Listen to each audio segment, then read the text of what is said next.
Welcome to today's video. In this tutorial, I will show you how to schedule a shutdown on your laptop using ShutDown Timer Classic on Windows 10. This is a useful tool if you want your computer to turn off automatically after a set time.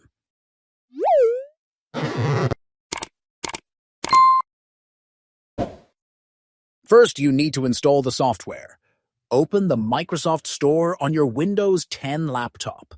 Search for ShutDown Timer Classic. Click Install and wait for the installation to complete. Once installed, open the application. In the ShutDown Timer Classic app, select Shutdown from the list of actions. Enter the time after which you want the laptop to shut down. For example, set 1 hour and 5 minutes if you want the laptop to shut down in 1 hour 5 minutes. Click Start to activate the timer. If you need to cancel or adjust the timer, click Cancel Timer to stop the scheduled shutdown.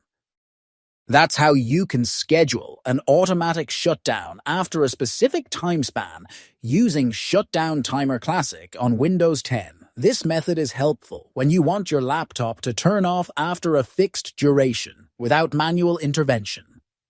If you found this guide helpful, subscribe to the channel for more tech tutorials. Thanks for watching.